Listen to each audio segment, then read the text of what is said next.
गीता के द्वितीय अध्याय के हम लोग अर्जुन के दशा के बारे में पढ़ रहे हैं, मनोदशा के बारे में पढ़ रहे हैं। और 2 श्लोकों में उन्होंने पिछले क्लास में देखा, हम लोग पिछले वर्ग में देखा कि 2 श्लोकों में अपने मनस्थिति को उन्होंने रखा कि ठीक है, कर्म हमें करना है, युद्ध करना है, लेकिन युद्ध करने के पहले, कर्म करने के पहले हम उन परिस्थितियों को भी तो देखेंगे, उन पर विचार तो भी करेंगे कि क्या ये परिस्थितियाँ युद्ध के लिए हैं कि नहीं, ये स्थिति जो है युद्ध के लिए है कि नहीं। यह स्वाभाविक प्रश्न है, यह अर्जुन का बिल्कुल स्वाभाविक प्रश्न है कि हमारे शास्त्रों के अनुसार आचार्य पर,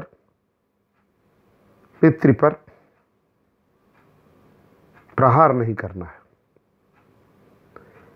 प्रश्न पहले श्लोक में अर्जुन ने कहा, दूसरे श्लोक में कहा कि गुरु पर प्रहार कर हमें क्या मिलने वाला है, गुरु पर प्रहार कर हम किन उपलब्धियों को हासिल कर लेंगे और कौन सा हम यश की प्राप्ति कर लेंगे। अब तीसरे श्लोक में अर्जुन जो है अब बतला रहा है अपनी स्थिति कि ये बतलाइए श्री कृष्ण कि इस युद्ध में क्या होगा।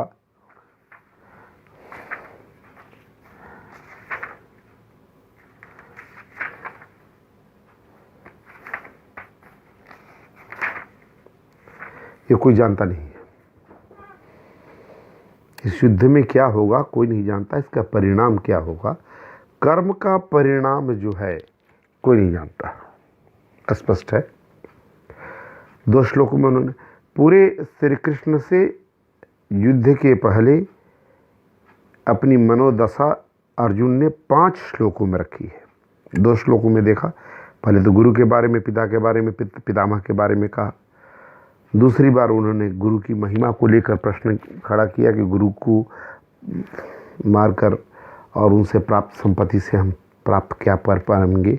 तीसरे में उन्होंने युद्ध के परिणाम की बात कहा कि ना चैत च एतद् विद्व कर्तरुणो गरीय यद्वा जयेम यदि वा न योजयेयुः यानेव हत्या न जिजीसाम ते अवस्थिता प्रमुखे धार्तराष्ट्रा।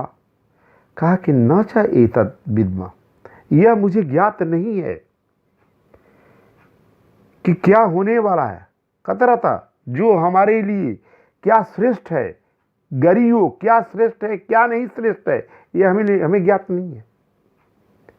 कि यह जो युद्ध हो रहा है, जिधर हमारे ही घर के लोग खड़े हैं, पितामह खड़े हैं, गुरु खड़े हैं, द्रोणाचार्य, कृपाचार्य, ये जो हमारे भाई बंधु हैं, महाभारत में कौरवों के जो सौपुत्र खड़े हैं, ये पता नहीं है कि इसमें क्या श्रेष्ठ है, क्या करना चाहिए और क्या होगा। यदि हम जीतेंगे या वो जीतेंगे, ये भी नहीं पता है कौन जीतेगा।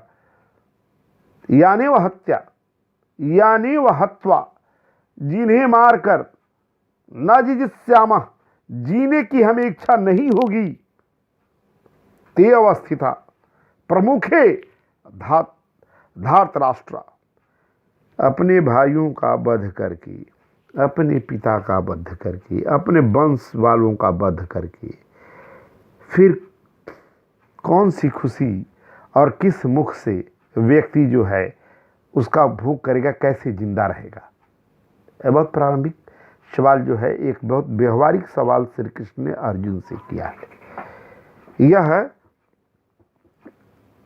यह सवाल हर आदमी के मन मस्तिष्क में कौंधेगा। ये अर्जुन का सवाल जो है कार्पण्य से उत्पन्न नहीं है, परिस्थिति जन्य है। ये जीवन उसने जो जिया है और उसकी ये प्रश्न उसकी परिणति है कि मुझे तो पता नहीं है क्या श्रेष्ठ है, मुझे ये भी नहीं पता है कि कौन जीतेगा और कौन हारेगा। अगर हम जीतते भी हैं तो इन्हें मारकर धृतराष्ट्र अपने तात के पुत्रों को मारकर अपने पिता सदृश अपने पिता सदृश चाचा काका के भाइयों को मारकर भाई ही हुए, ये कहीं ब्लड वाले हैं, ये कहीं रक्त वाले हैं।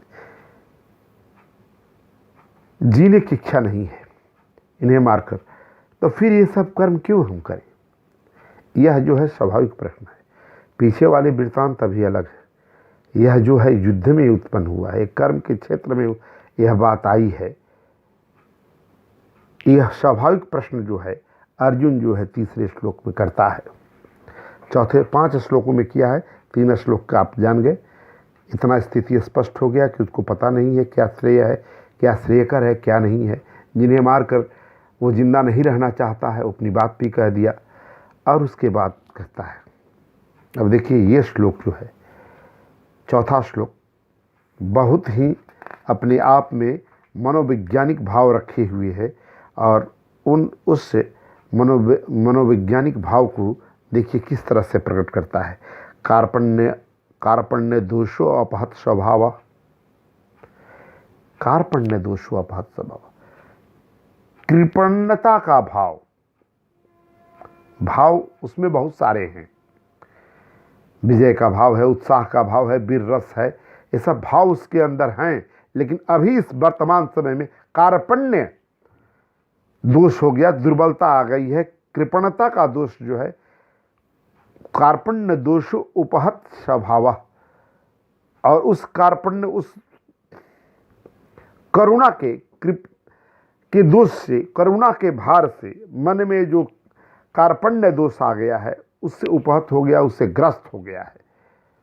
उसका स्वभाव जो है, उसका भाव जो है, उसके अंदर अभी गया है युद्ध करने, तो युद्ध का भाव उसके मन से निकल गया है। युद्ध का भाव रण में गया है युद्ध के लिए, लेकिन युद्ध का भाव उसके मन से निकल गया है।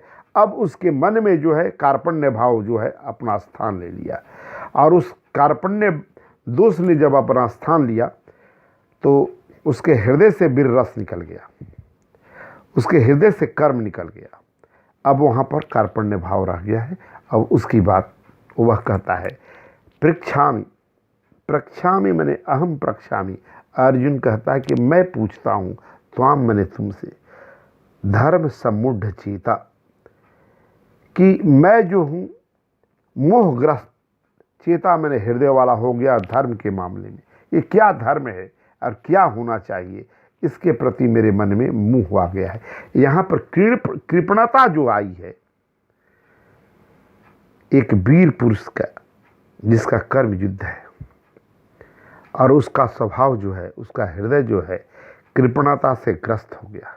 तो जब कृपणता से ग्रस्त हो गया और वह गया है धर्म करने के लिए, उसका धर्म जो है युद्ध करना है, तो कहता है कि धर्म सम्मूढ़ चेता, मेरा जो चित्त है वह जो है मोहग्रस्त हो गया है। धर्म जो है मेरा मोहग्रस्त हो गया है। देखिए श्री कृष्ण ने कहा था ना कि यह दुर्बलता तुम में कहाँ से आ गई, नपुंसकता कहाँ से आ गई। तो एक शब्द के द्वारा उसने अपने भाव को रख दिया और कहा कि धर्म सम्मूढ़ चेता है। ये जो मैं कार्पण्य नहीं हूँ, मैं नपुंसक नहीं हूँ, मैं भागने वाला नहीं हूँ, मेरा चित्त जो है वह, मेरे चित्त में अवस्थित धर्म जो है वह धर्म मोहग्रस्त हो गया है। और मैं आपसे पूछता हूँ, यत श्रेयम, जो उचित हो, स्यात् निश्चितम, उसको निश्चित कीजिए, ब्रूहितन में, और मुझसे वो कहिए। क्यों? क्योंकि क्या अच्छा होना चाहिए, क्या नहीं होना चाहिए, क्या मैं जीतूंगा, क्या वो जीतेंगे, ये सब तीन श्लोक में जो उसने बात कही, चौथे श्लोक में उसका सार धर रहा है कि ठीक है, कार्पण्य दोष से मेरा चित्त जो है ग्रसित है। तो मैं आपसे पूछता हूँ, आप मेरे सारथी हो, मैं अपने आप को आपके समर्पण करता हूँ। जो श्रेय है उससे निश्चित आप मुझे कहें। शिष्यस्ते अहम साधि माम त्वा प्रपन्न, मैं आपका शिष्य हूँ और मैं आपके शरण में आ गया, और जो अच्छा हो साधी उसका उपदेश कीजिए, मैं वो कार्य करूँगा। मेरा जो मन अभी जो है वह जो है, मेरा हृदय जो है वह, मेरे हृदय में जो अवस्थित धर्म जो है वह मोहग्रस्त हो गया है, कृपणता की दुर्बलता से भर गया है। कहाँ कह रहा है अर्जुन की मैं जो श्री कृष्ण ने कहा कि तुम कायरता तुम में कहाँ से आ गई, कहा कि मैं कायरता मेरे मन में नहीं आई है। कृपणता का दोष जो है, यह जो है मेरे धर्म पर जो है मोह का आवरण बना लिया है मेरे हृदय में, और मैं आपसे पूछता हूँ क्या करना चाहिए, आप इसका वर्णन कीजिए। अब देखिए 5वां श्लोक है, और इस 5वें श्लोक में अर्जुन ने अपनी सारी बातें शरण में तो चला ही गया, कहा कि जो निश्चित उसको कहिए मैं करूँगा। अब यहाँ पर नहीं नहीं प्रश्यामि माम अनुद्यात यत शोकम शोषण मीन्द्रियाणाम अवाप्य भूमाओषपत्नसृदम राज्यम सुराणाम अपि चाधिपत्य। नहीं निश्चित ही प्रपश्यामि, नहीं निश्चित ही प्रपश्यामि, अहम प्रपश्यामि। अर्जुन कहता है कि मैं निश्चित ही ऐसा नहीं देखता हूँ, मम जो मेरे अपनुदात दूर कर सके, यत शोकम जो मेरे शोक को, यत शोकम उच्छोषणम सुखाने वाले, किसको, इंद्रियाणाम, अवाप्यम जो इंद्रियों को व्याप्त हो गया है, वैसे शोक को सुखाने वाला, उसको हरण करने वाला मुझे कोई चीज़ दिखाई नहीं दे रहा है। ऐसा मुझे कोई साधन नहीं दिखाई दे रहा है जो मेरे इंद्रियों को सुखाने वाले इस शोक से दूर कर सके।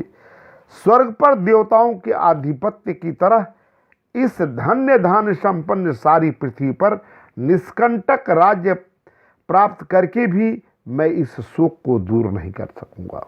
अवाप्य, अवाप्य मैंने प्राप्त करके, किसको, भूमौ पृथ्वी के, अशपत्नम, अशपत्नम का मतलब शत्रुविहीन, सपत्नी से असपत्यम हुआ है यहाँ पर, शौत से, शौत होती है शत्रु हो जाती है, तो असपत्यम जहाँ पर शौत भाव नहीं हो, शत्रुविहीन हो, रिद्धम समृद्धि से पूर्ण, राज्यम उस राज्य को, सुराणाम अपि च आधिपत्यम जो राजाओं के, देवताओं के आधिपत्य जैसा, सर्वोच्च जैसा ये राज्य हो, इंद्र के समान जैसा वो राज्य हो, और जहां पर इंद्र के समान जहां राज हो और जहां शत्रु भी नहीं हो, वो राज्य भी मुझे मिल जाए, तो मेरे इस शोक को जो इंद्रियों में व्याप्त है उसे सुखा नहीं पाएगा, इस शोक को हटा नहीं पाएगा।